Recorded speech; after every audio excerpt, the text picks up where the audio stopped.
now. They're just trying to sort out who goes where for formality, and it looks like it's coming back into the Tommy zone, which makes sense because of the offsetting penalties. You're right. The officials are talking it over, and with Ford going in the box, it's a little bit of a change now. Now there's enough time for a shot. Well, talk about maximum drama, and it almost seems like the officials are trying to do that, but if you're Emily Alexic, you just want to tie Bujold on the draw. Oh, Bujold shoots it off the whistle, and the Tommies will win their first AUS championship, 2-1 over Santa Fe. Wow, Sean, they did it. What a hockey game, and I'll tell you, I've watched this team all throughout my time at St. Thomas, and oh boy, nothing more special than winning this. It's a long time coming, and there's going to be a lot of happy fans out in Fredericton tonight.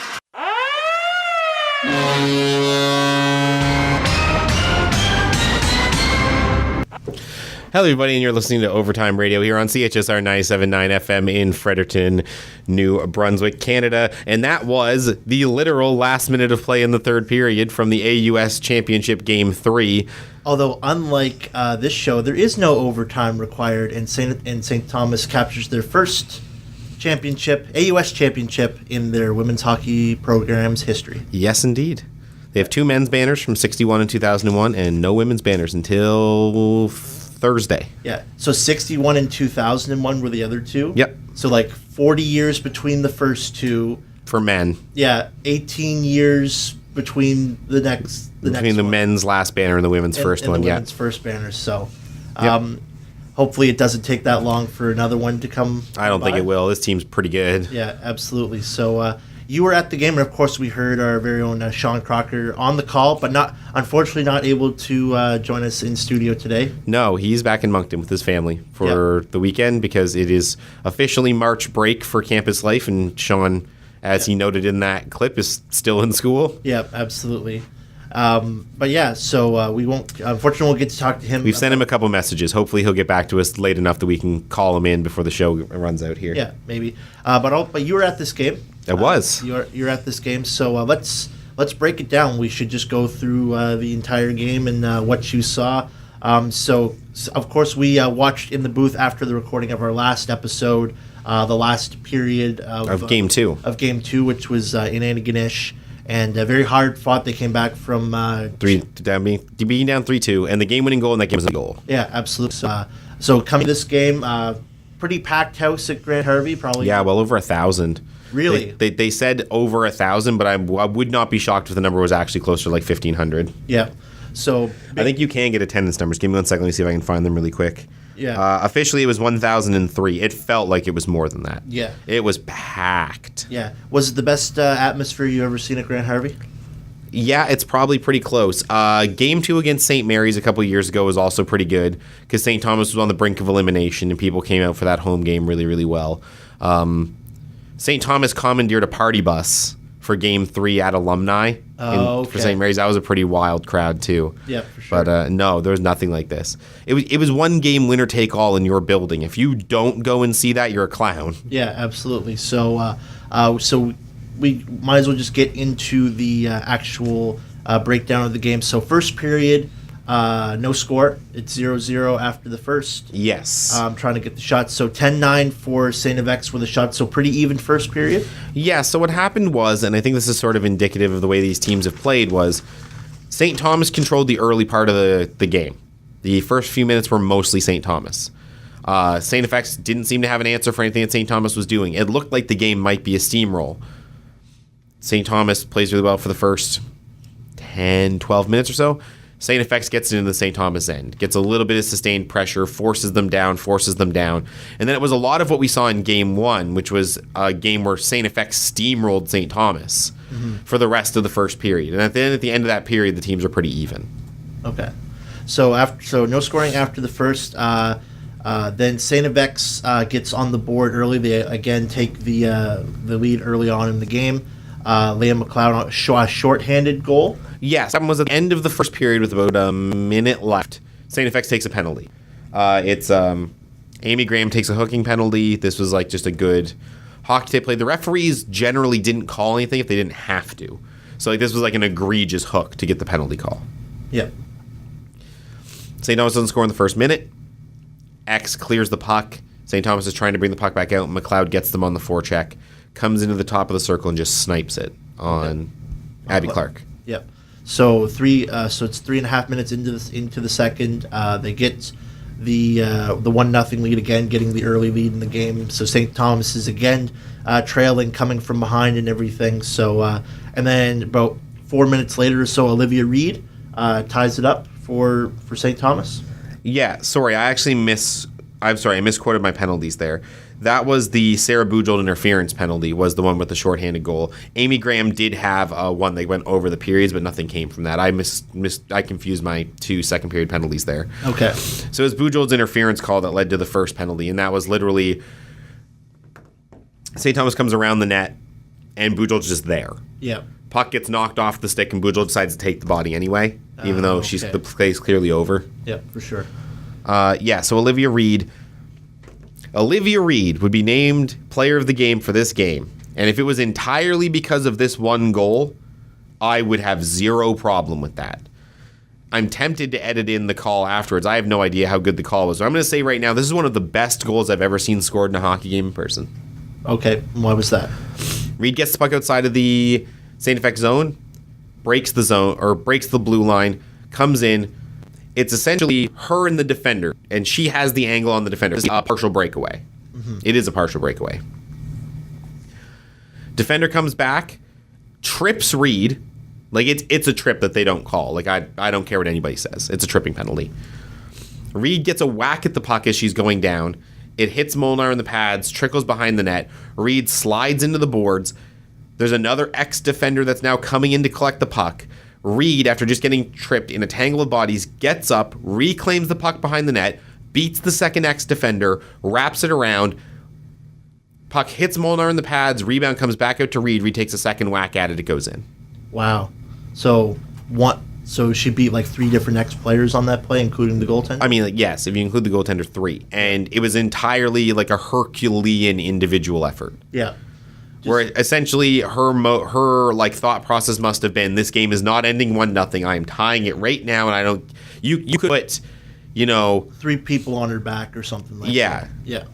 Like, she could have been Atlas, man. She could have been carrying the entire world. She was going to score that goal. She didn't care. Yeah, absolutely. So it's tied up, and that's how we end the second. And the game's still really even through 2 periods. Like, if you look at the 2-period shot total, it's 22-20. Yeah, for sure. And which it's pretty indicative of the game is that each team, once they managed to get sustained pressure in the offensive zone, the other team had a really hard time stopping them. Yeah. So you would have like a good 5 or 6 minutes where it's mostly St. Thomas, then 5 or 6 minutes where it's all X, and then 5 or 6 minutes where it's all St. Thomas. Mm-hmm.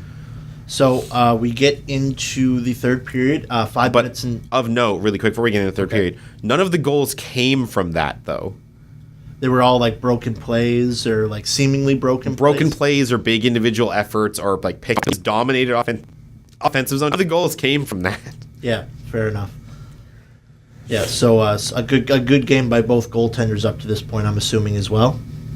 Yeah, I mean, I think that's sort of what we expected. Molnar was the 3rd best goalie in the conference. Clark was the 2nd best goalie in the conference. Arguably the 1st best goalie in the conference, not to take anything away from Kendra, who I think rightfully deserves to be the first-team goaltender. Yep.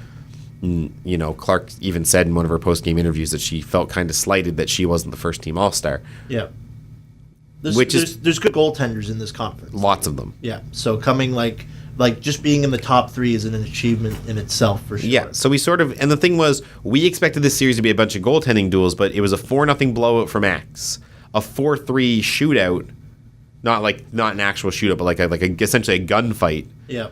In Antigonish, and we didn't get our goaltending duel until this game. Yeah, for sure. So we get into the third period now. 5 minutes and 57 seconds in. We're going to get to the shot totals in a second, and I want to make this abundantly clear that this game was still tantalizingly close at this point. Yeah.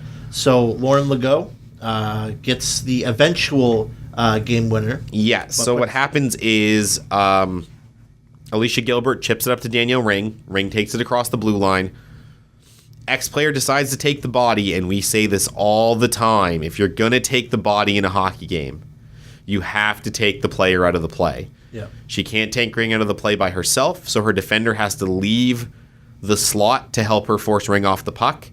in the scrum of the three players, the puck gets knocked off of ring stick and just sort of sits loose in the high slot. Legault comes over unimpeded and doesn't even wait. Doesn't decide, what am I going to do? Whips it on net. Molnar's not ready. Yeah. It's just a quick shot, and the crowd wasn't even sure she scored until the goal horn went on. Yeah, for sure. Yeah, because you said it was a little bit you weren't sure whether it went in or not. Yeah, I thought it was the trailing Gilbert that scored until they actually called out the goal from Legault, and I was like, but Legault wasn't even in the play. Like, she was coming in from the side. How did she get to the puck? And if you were watching the broadcast, it was really obvious. But in the arena, it was really hard to tell exactly where the puck was in the scrum because it's two X bodies, a St. Thomas body, Gilbert's trailing, Legault's coming across, and the puck's in the net. Yeah. So it just had you don't realize that Legault reached the stick out and just whipped it on net. Mm-hmm. It just didn't look like it just didn't add up how the puck ended up in the back of the net. Yeah, for sure. It was a very kind of like Patrick Kane kind of moment for that. Yeah, the debate was like some people thought that Ring shot it when she was in the scrum. Some people thought that it was the trailing Gilbert. Mm-hmm. Like some people, like if you were on the St. Thomas supporters side near the net, you probably saw exactly what happened. Yeah. But from the press box and whatever, no, hard to tell. Yeah. So this is far from where the game ended at this point. Okay. So 18-3 were the shots in the third. So at about this point, the shots were probably about 5-3 in the period for St. FX. Yeah. Before heavy score effects taken to play. Like this is a prime example of it. St. Thomas had a couple of opportunities shortly after this. Mm-hmm. Because I think they only had like one. But on each one of those opportunities, X's attack was dangerous. And it became very, very clear with about 10 minutes to go, St. Thomas wasn't interested in insurance goal. Yeah. They wanted to grind out the last 10 minutes and try to conserve energy as much as possible. And if X tied it and it went to overtime, probably who cares, was maybe the thought process. Because there was a lot of get the puck to center ice, dump it down, change. Get the puck to center ice, dump it down, change. Yeah. And X pounded them. Mm-hmm. Big line. Yeah, so just like having them in their zone again, except this time for a lot more sustained than we had seen at any other point in this game. Yep. Yeah. So I'm guessing some big saves by Clark were probably needed to. Yeah, and she was exceptionally good. And at the end of this game, she'd be named playoff MVP, which I think was rightfully deserved. Yeah, for sure. Even if she got. Well, I guess 3 goals isn't really getting shelled, but she got kind of hung out to dry in game 1. Yeah. You mean 4 goals? Was she in for all? No, because one was an empty netter. Oh, one was an empty netter? Oh, okay. Yeah. So St. Thomas takes the AUS championship on the women's side. I guess we should touch on this right quick, although there's not much to say. Before we move to men, because I know that's what you want to do. Okay. Of note, this was a hard road to win this championship. They lose game 1 in their own building 4-0. Mm-hmm. They have to come back from being behind away from home in game 2 to tie the series. And they had to come back from being behind in their own building to win game 3. So they were behind in the series and behind in both games they had to win. Yeah, sure. It definitely didn't take the easy routes for sure. No, and a well fought first title for first AUS championship, and now they are off to nationals, which we'll get to the brackets. Yes, we're gonna break down nationals after, but we do need to talk about the fact that there are 2 titles in Fredericton this year. Yeah, absolutely. So UMB, they played the St. FX on the men's side as well. Not as close of a game in the final game. So a 7-1 to take their do a 2-0 sweep. The pictures of them celebrating their AUS title. They don't care. It's not even that. It's the building's empty. Yeah, for sure. Because this is not again, we talked about who are we playing for, the big prize or the small prize? St. Thomas, of course, wanting. St. Thomas started playing for both. Yeah, because even if they don't, they definitely want to win this AUS championship because they've never won one. Yeah, and there's no guarantee that no national title, and it would be a shame to not at least have one banner from this monumental season for them. Whereas UMB is stacking them up like Johnny Bauer autographs to Leafs fans. They're just handing them out at this point. So yeah. So a 7-1, pretty dominant. They score 51 seconds in. It's 3-0 after the first. They have it as 5-1 after the second. 6 and 7 come in the third. Pretty pretty quickly as well. And none of these finals games were really close. No, not really. In fact, UNB had a harder time with UPEI than they did with X. Yeah, because the UPI just had that spectacular goaltending performance from I forget what their goaltender's name is. Nope, don't remember either. It escapes me at this point, and 34-18 were the shots in this game. They're rolling. They're rolling, that's for sure. And another big thing is that a lot of still depth scoring coming from their Tyler Boland was named the first star of this game. He had 2 goals, he had a hat trick in this game to close out this series. Chris Bennett, who I think is probably Matthew Mancina, by the way, is the goalie for UPEI. Matthew Mancina for UPEI.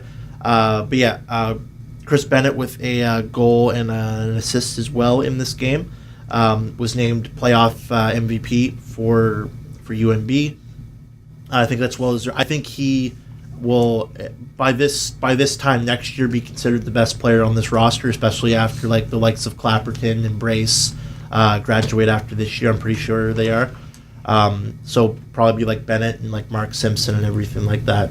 But yeah, this team is rolling, and even some of their best weapons weren't even on the score sheet. So it's 5-1-7-1's pretty definitive. Not that we thought it wouldn't be, because UNB is the class of this conference. This has been a down year for AUS. Yeah, for sure. It's definitely UNB is the only one that's kind of kept with their normal pace, and everyone's kind of taken a dip at certain points. Now do you want to kind of go with the superstition that UNB won the AUS last year and ended up losing to St. FX in the Nationals, same as St. FX won the AUS 2 years before, and then UNB ended up beating them when it actually, when the big prize was on the line and everything like that. No. So I don't think that's happening this year. No. I really don't. I think there's not too much of a gap. The season series was a lot more definitive. So I think the next UNB's next challenge really, and I know they don't look ahead or anything like that, but it's Alberta or Saskatchewan. It's one of the two. Yeah. Do we want... So I think since we're sort of talking about the men, let's break down the men's bracket here first. Yeah, because it's a little bit more straightforward than what the women's Yeah, is, right? So we're going to talk about a bunch of things, and I'm going to mention a bunch of rules and other weird garbage. Just roll with me. Yeah, so first of all, who's in it? Before we get into the actual breakdown, who has made it? So the berths go to the hosts. That's the Lethbridge Pronghorns. Yep. There are 2 teams from Canada West. In this case, that's the Alberta Golden Bears and the Saskatchewan Huskies, to the surprise of nobody. 3 teams from OUA, who I believe, and we'll get into this in a second, are the OUA champions Queens, the OUA runners-up Guelph, I believe it's the Queens Gales, the Guelph Griffins, and the OUA third-place team, the Carleton Ravens, and 2 teams from AUS, which in this case would be the UNB Reds and the X-Men from St. FX.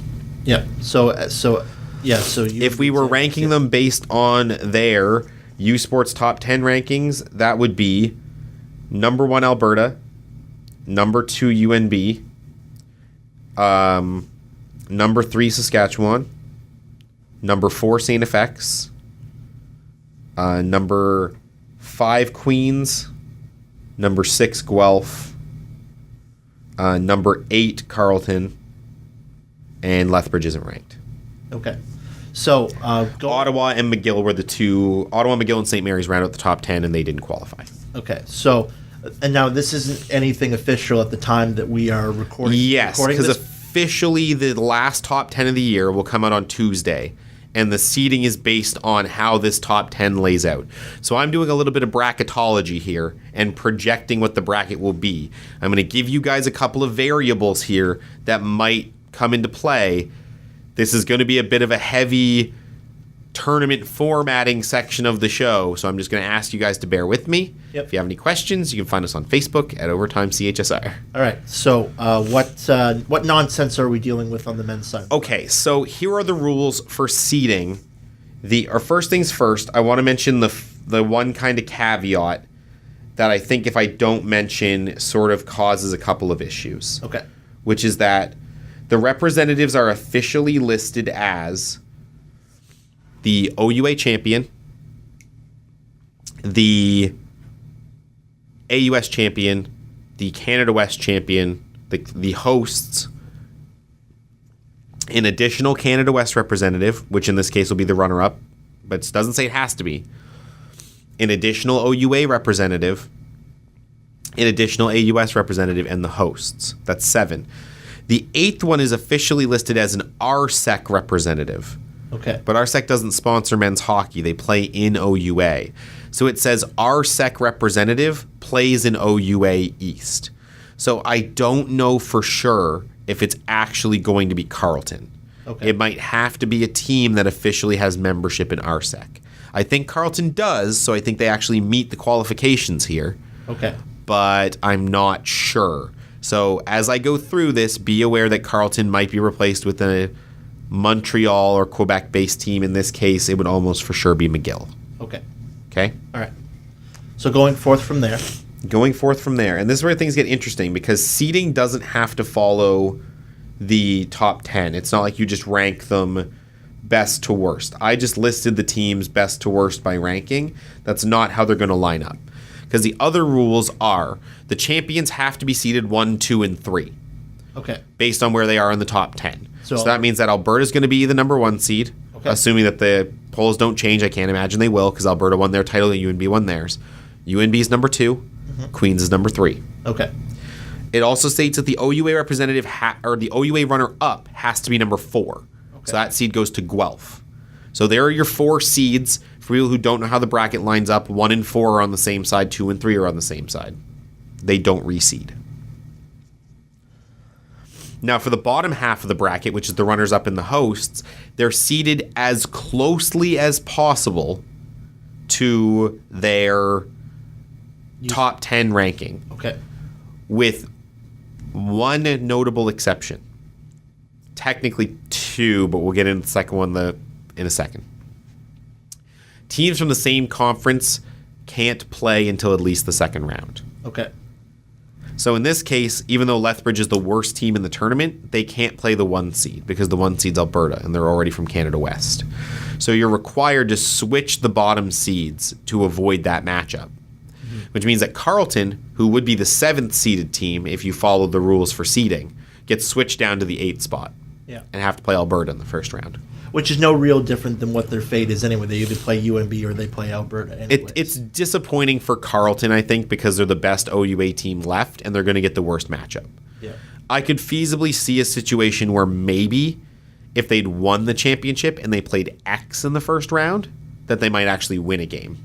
Yeah, for sure. I don't know if they're good enough to beat Saskatchewan. Okay.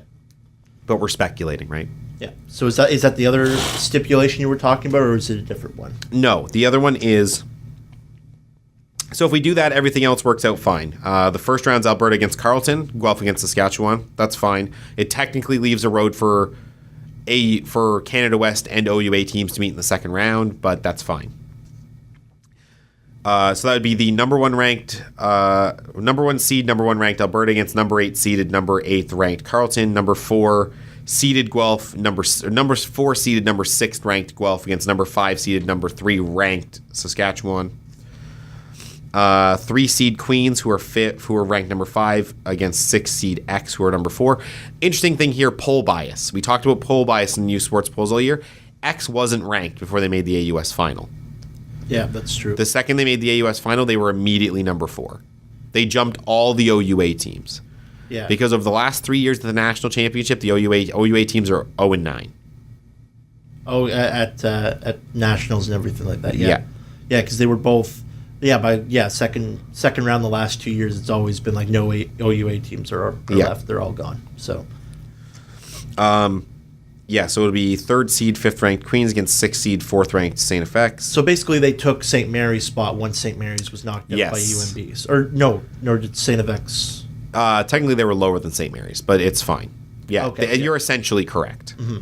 But who played? UNB knocked St. Mary's or not? Or was No, it UNB knocked out PEI. Oh, okay, yeah, so X beat St. Mary's. Okay, Yeah. all right. And UNB will play the unranked Lethbridge, which we assume is just going to be a murder. Yeah, pretty much. It's like you don't want to say that. You don't want to say that, but like it's the writing's on the wall. So Now, they do have the right, this is the one caveat, within that non-compete within conferences rule. Okay. Because there's only 2 AUS teams, to intentionally seed them as far apart as possible. If they choose to do that, the only change they have to make is they have to flip the 5 and the 6 seed. Okay. Because then one side of the bracket becomes Alberta, Carleton, Guelph, St. FX, and the other side of the bracket becomes Queens, Saskatchewan, UNB, Lethbridge. Okay. Which I hope they do, because I don't want to see Canada West and AUS semifinals. Because I think X is better than Queens. Again, this is where I wish Carleton had actually won an OUA title. Yeah. Because I think that team's actually good enough. For sure. So you say, so in the ideal scenario, we have a Canada and an AUS semifinal, or we don't have that? In an ideal situation, if you flip X and Saskatchewan seedings, assuming that all the OUA teams get knocked out in the first round again, which is a safe bet, but I kind of hope not, you end up with Alberta against St. FX and Saskatchewan against UNB. Okay. Now, I think UNB is probably hoping they don't do that, because UNB's road to the final right now is cake. Yeah, for sure. So right now they face an OUA champ. Their side of the brackets is an OUA champion in Queens that wouldn't be there if they didn't win an OUA title. Fair enough. A St. FX team they just pounded. For sure. And a Lethbridge Pronghorns team that wouldn't be there if they weren't hosting. Yeah. Whereas the other side of the bracket is Alberta, Carleton, who's the best OUA team, Saskatchewan, and Guelph, but who cares about the Griffins? Yeah, for sure. So instead of having to just play maybe Alberta in the final or something like that, they'd have to probably go play Saskatchewan first too. Saskatchewan first. Whereas the current bracket is weighted so much in their favor. Because if they beat Lethbridge, who they'll probably beat because that team's not very good, yeah, they then play either St. FX or Queens. Both teams with roughly the same record that they know they can crush. Yeah. So their road to the finals is so much easier if the seeding stays the way it's projected to stay right now. Yeah. But there's still a slight possibility that it could shift. They could choose to flip them. Yeah, for sure. So we probably won't know that until a little bit after this recording airs. Yeah, because it won't come out till Tuesday. Yeah, something like that. So yeah. All right, so that shakes out. So how do you think it is going to shake down, and what are we looking at for a possible final in your opinion? I think it's going to be Alberta and Saskatchewan from that side. Again, I think Carleton might be good enough, but I just don't think they'll beat Alberta. I think if you're Carleton, because you don't have any national championship experience, you needed a first-round game that was distinctively winnable to get yourself comfortable to the climate, and they're going to play the Golden Bears. Yeah, that's true. That's just rough. Sure. Like I said, if they'd won and they'd been the 3 seed, they would have gotten X, and I think that game's winnable. Absolutely. But I don't think they beat Alberta, and I think that Guelph's again sort of there for the trip. Yeah. Okay, so so you think it shakes down to kind of it'd be Alberta and Saskatchewan, and UNB, a rematch of UNB and St. FX. I think X is better than Queens. UNB is definitely better than Lethbridge. Queens has surprised a couple teams in this OUA final. It's not like X is a powerhouse like they've been in years past. They're definitely very good. Yeah, that's fair. But this is not the same X team that went into nationals last year. Yeah. So would I be shocked if Queens beat them? Not really. A little bit, but not like a crazy. It would be an upset, but it would not be. It wouldn't be like them beating them last year. Yeah. Yeah. If this matchup was played out last year, so. And I think the most one-sided game is UNB and Lethbridge. I think the Pronghorns are just going to get annihilated. I feel really, really bad for them. Yeah, fair enough. Yeah. You're only UNB will play X, and I think that they'll win that game again. I think that the 5-1, 7-1. Yeah. Now you never know. You could it's they have kind of a Montreal and Toronto kind of thing. It's no matter what the separation in the regular season is, it always seems like there's always a potential for a burner of a game anytime those two lace up, and you got to think. And the same on the other side. We're going to get Alberta and Saskatchewan again, which I think the Huskies are going to have some revenge on their mind, because I think they didn't play very well in that Canada West final. Yeah, absolutely. And you got to think especially with X, an X factor, and no pun intended, but an X factor for that is every player was on that team last year and went through the heartbreak and what should have been an easy championship. Yeah, well, where they were dominating Alberta through 2 periods, just let it get away. Yeah, absolutely. Like, and not to say that the Golden Bears were an easy opponent for them to be, but that game was definitely winnable, and it slipped away from them. And I think if I'm Petal, I'm just like, hey, screw all the shenanigans to end the season. We made it here. Let's end on a positive note. Let's upset UNB and let's see if we can get some revenge against what will probably end up being Alberta last year. Yep. So. We'll see. Yep. Women?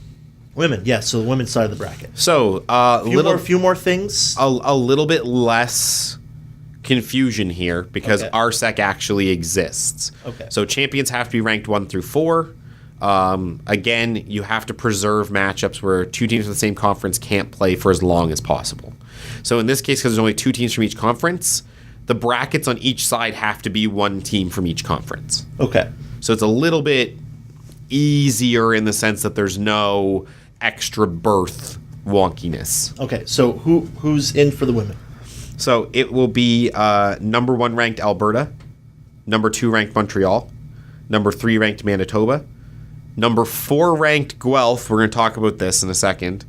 Number 5 ranked St. Thomas, number 6 ranked McGill, number 8 ranked Toronto, and the unranked UPEI, who are hosting.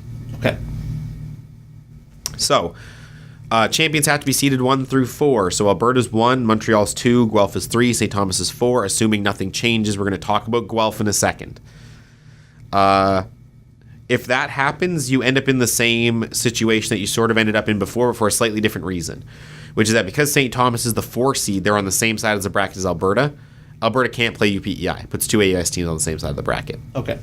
So you have to once again do the 7 and 8 flip. So Toronto ends up on playing Alberta in the first round. UPEI becomes the 7 seed, plays Montreal. Then you end up with Manitoba and McGill. Well, Manitoba can't play St. Thomas for the inverse reason of why UPEI can't play Alberta. So you have to flip the 5 and the 6 seed. So St. Thomas plays McGill. Manitoba plays Guelph. Okay.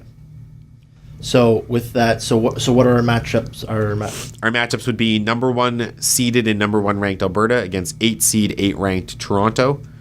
4 seed, 5th ranked St. Thomas against 5 seed, 6th ranked McGill. 3rd seed, 4th ranked Guelph against 6th seed but 3rd ranked Manitoba. Okay. That's your biggest variance from seed to rank. And then your 2nd ranked and 2nd seeded Montreal against unranked UPEI. Okay. Who are the 7th seed. All right, so let's talk about the shenanigans and possibilities for some movement and shifting on this side. Poll bias. We're going to talk about poll bias again. Yeah, our favorite topic when it comes to AUS women's hockey. The top 10s are so bad. There's only 4 voters for women's hockey. Mm-hmm. That's so dumb. Yeah. It's just so bad. It's a bad system. How many are there on the men's side? I think a dozen. Yeah. Yeah, and the men's side also adds ELO points to the rankings. The women's side does not. Yeah, so you want to explain ELO points again for people who may not have caught our past episodes on this? ELO is a ranking that's used in chess to determine players. Essentially, you gain or lose ELO points based on wins and losses and the caliber of the opponents that you've beaten or lost to. Okay. So do they use some sort of algorithm to it's mathematical. Okay. It's not perfect because here's the issue. We don't have interconference play. Fair enough, yeah. Except for preseason, which you can load into the ELO rankings sort of to kind of give you a benchmark, but it's not perfect, right? Yeah, for sure. But the idea is that adding ELO points makes it more accurate because voters can't just be biased against a team. Okay. And now we're going to get into poll bias. Guelph, before this last week of play, were the 6th ranked team in the country. Okay.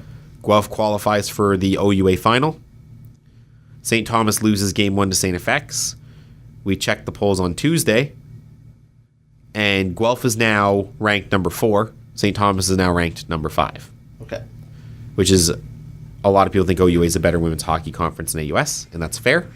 I think we've seen that a little bit in the past. Yep, I think AUS teams have kind of a bad track record at nationals. Well, they're kind of like the OUA is to the men. Like AUS hasn't done. It's not quite that bad because there's a couple of medalists. I think St. Mary's won a bronze medal a couple of years ago. Yeah, like when it was. It was when the last time it was hosted in Halifax, right? I'm pretty sure. Was that a home? I'm pretty sure that was home. That was a men's tournament. Okay. St. Mary's won a bronze in Ontario somewhere. Okay. Anyway, so St. Thomas should thank their lucky stars for poll bias. Yeah, something that they haven't really been saying a lot because usually it like puts them a lot lower than they should be. But in this case, it could give them an easier road. Yeah. So here's the issue. Manitoba's a problem. Okay. In the same way that Saskatchewan is sort of a problem in the men's bracket, is that the Huskies are the third-ranked team in the country. But because of the way seeding works, they have to be seeded in the bottom half of the bracket. Okay. Same thing happens with women. Manitoba's the third best team in the country, but they have to be seeded in the bottom half of the bracket. Mm-hmm.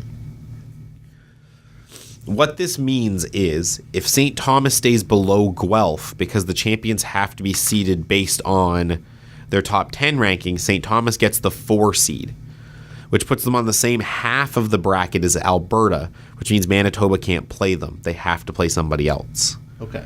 So they end up drawing McGill. Okay. If they end up leapfrogging Guelph in the final poll of the season, which I don't think they will because Guelph won the Macaw Cup, so I think that's settled. But if they do, they end up drawing Manitoba. Okay. So that's a harder route for St. Thomas. Yeah, it means that if everybody wins the game they're supposed to be, St. Thomas has to beat the third-ranked, second-ranked, and top-ranked team in a row to win a national championship. Yeah. So they're hoping that Guelph stays ahead of them. Yes, because then you play McGill in your first game at the national championship. Yeah. Which I think is a very winnable game. For sure. You're going to have to beat Alberta if you want to win a title. Yeah, but like it's basically the difference of playing like 2 of the top 4 ranked teams or the top 3 ranked teams instead of 3. All 3 of them. All 3 of yeah. them. Yeah, for sure. That's the difference. Yeah, and it would work out somewhat for Manitoba as well. Like if they ended up, so one of them, like one of St. Thomas or Manitoba, is going to have to beat the other 3 top 4 teams. Yes, in order because they're going to have to beat Guelph, who's going to be ranked above St. Thomas. The Griffins are not better than the Tommies, by the way. Yeah. They're going to have to beat the 4th-ranked team in Guelph, the 2nd-ranked team in Montreal, the 1st-ranked team in Alberta. Yeah. To win a title. To defend their national title. That's the other reason why I don't want to play Manitoba in the first round. Yeah. Defending national champions. Yeah. Oh, so Manitoba won last year. Yeah. So, have champions usually repeated on this side? Not often in women's hockey. It happens. I think it has happened before. Yeah. But not often. Okay. So The playing field's a lot more level. In men's hockey, you can name like 4 or 5 programs you expect to contend every year. I think women's hockey's a little bit more even. yeah, there's a few more players that have like a chance to like Yeah. get a piece of the pie as well. So Yep. So how do you foresee like what do you think we're going to see in the semifinals and potentially the final as well? Which bracket are we going with? Go with the one that's most likely, which is probably that Guelph stays at number 4 and St. Thomas stays at number 5. I think Alberta beats Toronto. I feel bad for the Varsity Blues. Good season for them. They had to upset a team to make the OUA final and qualify. They're just going to get pounded. Okay. Good building block season for them. I think they were 19, 13, and 4 or something like that. Mm-hmm. Like a good building block season for Toronto. For sure. Build forward. OUA teams can win. So like just look at this as 19, 8, and 3 for Toronto, who weren't ranked before they qualified. Okay. Yeah, they'll lose to the Pandas. For the record, Alberta's women's teams are called the Pandas, not the Golden Bears. That's pretty cool though. Yeah, I like that actually. I don't hate that at all. It's like it's a little bit more creative than like Saint of X, like X-Men and X-Women and X-Men and X-Women. Although I think that's pretty cool that they do distinguish with both programs as well. But yeah, Golden Bears and the Pandas, that's pretty cool. So that sets up semifinals of what? I think St. Thomas beats McGill. I think that St. Thomas is ready to take that step forward. We've been saying this entire year that they wanted the small prize because they've never had an AUS banner, but if they're being realistic, they're not playing for a small prize, they're playing for a big prize. Yeah. And I think that McGill's a tough out. They've always been good. St. Thomas, I think, played them the last time they went to nationals and they played Concordia and got creamed. I think there's a couple players who remember that still on this roster. Yeah, and if not this year, like never. Like this is the put up or shut up year. Yeah, you lose a lot of talent. Yeah, you're not dead. Your team program's still strong, but you lose a lot of talent after this year. Yeah, they have the momentum of hoisting a banner. McGill lost to Montreal, doesn't have that. I think you can beat McGill. Absolutely. And then you play Alberta. So coming out of that matchup, for the record, that's the McGill Red Women. Yep. And the St. Thomas Tommies, obviously. Yeah. Then on the other side, it's the Guelph Griffins against the Manitoba Bison. Okay. And I think Manitoba beats Guelph. All right. I think again, just like Saskatchewan, Manitoba is the gets the disadvantage of being a bottom seed when they shouldn't be. Yeah. But that's the defending national champions. And arguably, I would say they're actually better than Alberta. They just couldn't beat the Pandas. Yeah, for sure. And just because, I'm assuming Canada West was won by Alberta, Yeah. and over Manitoba. Just because you won the Cute banner, not interested. Yeah, exactly. Yeah. UNB. Yeah. Cute banner, not interested. Yeah, last year. Yeah, they don't care. Yeah. Montreal plays UPEI, and I think the Carabins just crush the Panthers. Yeah. So that sets up Manitoba, Montreal, Alberta, And St. Thomas. I don't think St. Thomas can beat the Pandas. You don't think so? If I'm being realistic, I don't think that the talent's there. Take your green and gold off and leave it at the door and everything like that. Put your T ring down and everything. You think they're? I don't think they're good enough to beat the Pandas. Yeah. Is it a close game? I should say, if they beat the Pandas, I wouldn't be shocked. Yeah. Again, this was the, if Carleton had played X scenario. But I think that Alberta's the number one team in the country for a reason. Mm-hmm. Do you think in order to win this, do you think Clark has to steal this game? I think if Clark steals this one, you have enough momentum to win the whole thing. You're probably playing Manitoba. Yeah. I think you're secretly hoping you play Montreal. For sure. But, I think, Clark probably has to steal a game, at least at some point in this tournament, of the 3 games they play, in order for them to win. Yeah, win this. and I think it's going to be this one. Yeah. So, say if St. Thomas wins, you think they win the whole thing? Yeah, I think they play Manitoba. I think they play the defending national champions for a chance at a national championship. Yeah. It'd be exciting. Be a good game. Absolutely. And Manitoba... We'll see, because sometimes you go to nationals and you find out that the talent gap is just so huge. Yeah.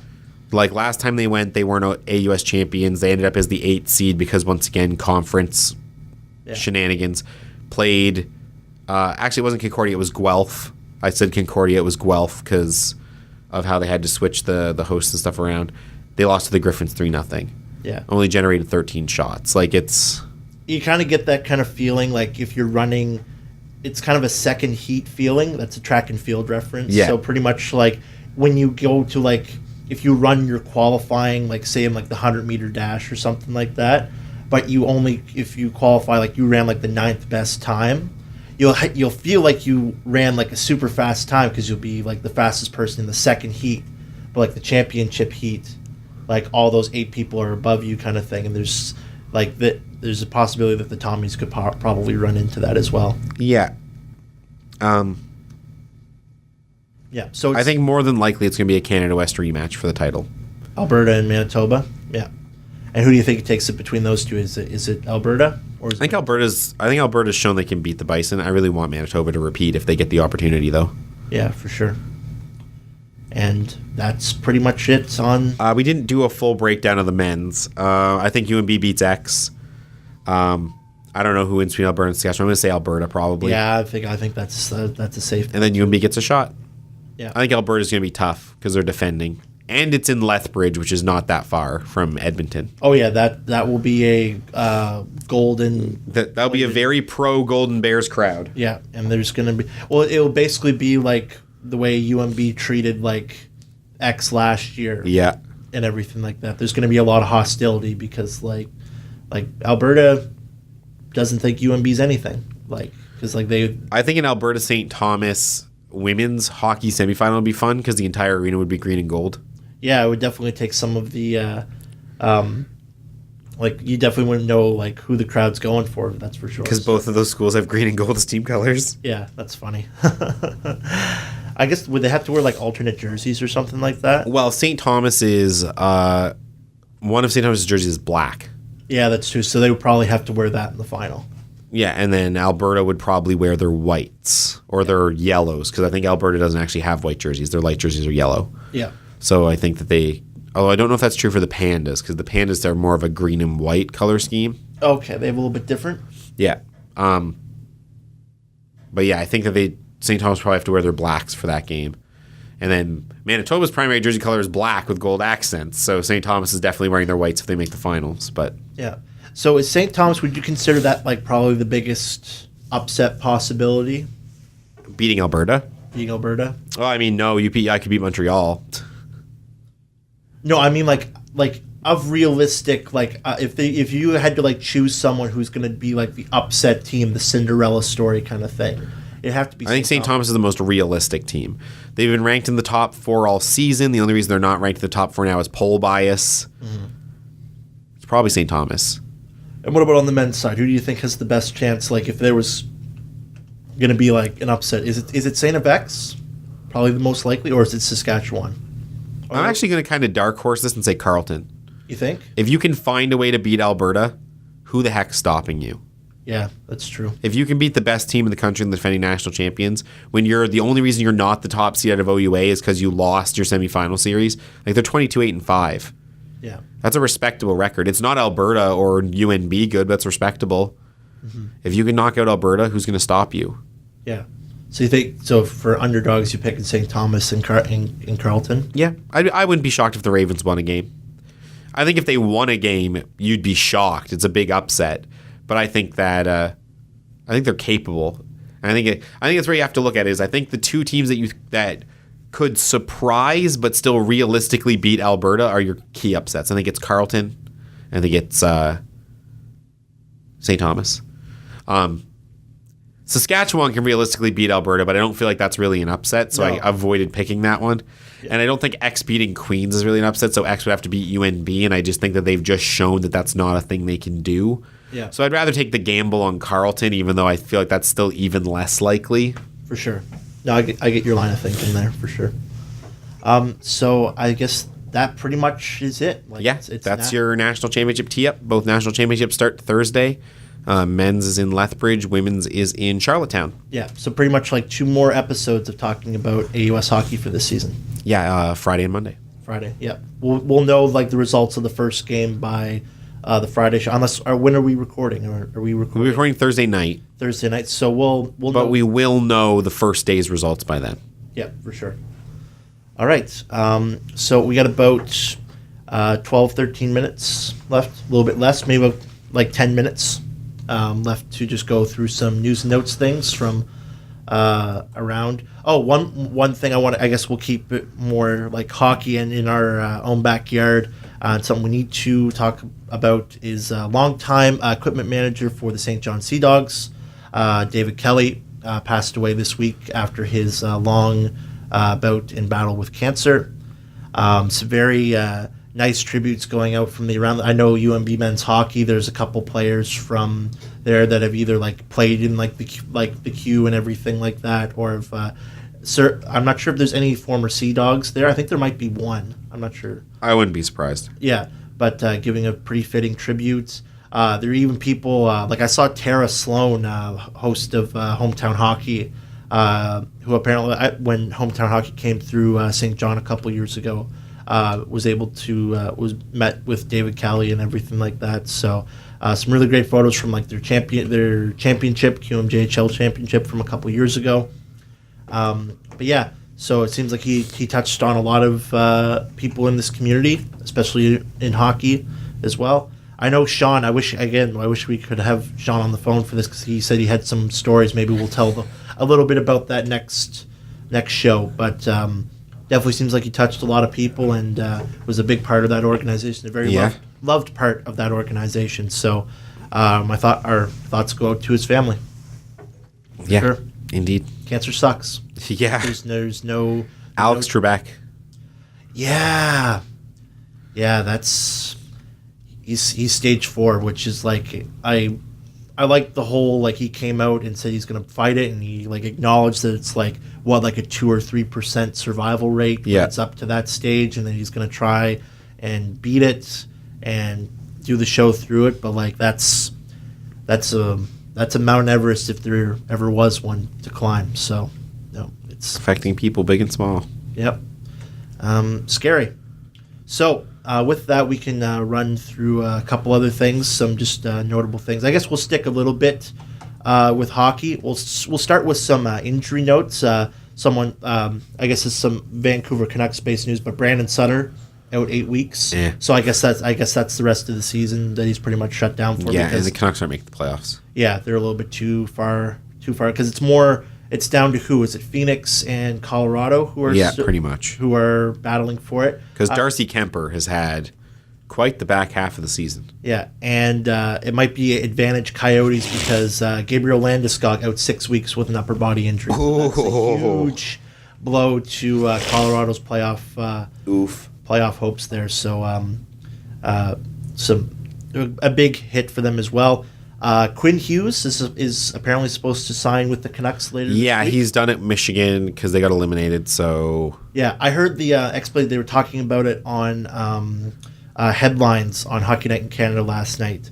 That basically their agent said like, oh, you're going to burn a year of his ELC years to get him closer to the big money contract, or else he's going to go back to school or something like that, or play somewhere else next year. So I guess that was the whole reason why it's being signed so late in the season. He's actually going to play some games with the Canucks. Yeah, we'll see what happens exactly here. I think the worry is just him being in college. Another year might not be good. Yeah, for sure. And guarantee that like he's going to be on, like he's going to make the team next year, regardless. So,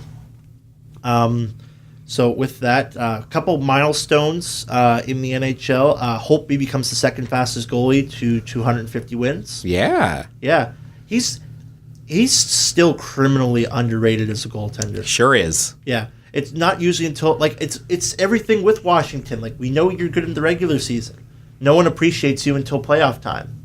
And you only really pulled off like what people have been expecting you in the playoffs like last year. Yep. So and most of that's not even Holtby's fault. Yeah, no, absolutely. It's mostly like the reason like they were kept in so many games. Yep. Is because of Holtby. So Lightning clinch a playoff spot in 68 games, which is the second fastest a team has done it in the salary cap era. Who's fastest? I think it's Detroit. Yeah, I believe that. Yeah. And which year does it really matter? So just pick a good one. Yeah. And Nikita Kucherov sets a single season franchise record for the Lightning with 109 points. Yeah, he beat LeCavalier's season. There's still 15 games to go. Yep. No. He's going to put up 130 points. He's going to have that record for a very long time. Damn. For sure. Good game. Good. GG Nori. Yeah, for sure. Also, just one more like kind of hockey related thing here is that. Did we mention Carey Price? What about Carey Price? He passed Jacques Plante for Canadiens' lead in wins. Oh, really? Did he? Yeah. Oh, yeah. I forgot about that. He's the all-time leader in wins. Yeah, in Montreal Canadiens history. Yep. Yeah. Yeah, because Patrick Waugh doesn't have it because he didn't spend that much time in Montreal. It was more in Colorado. Yeah. Where he had it. So, yeah, I think Marc-Andre Fleury also passed Jacques Plante for 8th on that list. Like all-time. Yeah. For all-time wins as well. So Fleury's like a slam dunk first ballot Hall of Famer. Absolutely, for sure. Also, a 15-year-old hockey prospect and phenom, I guess you can call him now, Shane Wright, has been granted exceptional status. Only the 5th player to get it. Yeah. Was it like McDavid, Tavares? Tavares got it too? Yeah. Yeah. And one more, I think. Tavares almost got it when he was 14. That's crazy. Yeah. That's so stupid. So yeah, it'd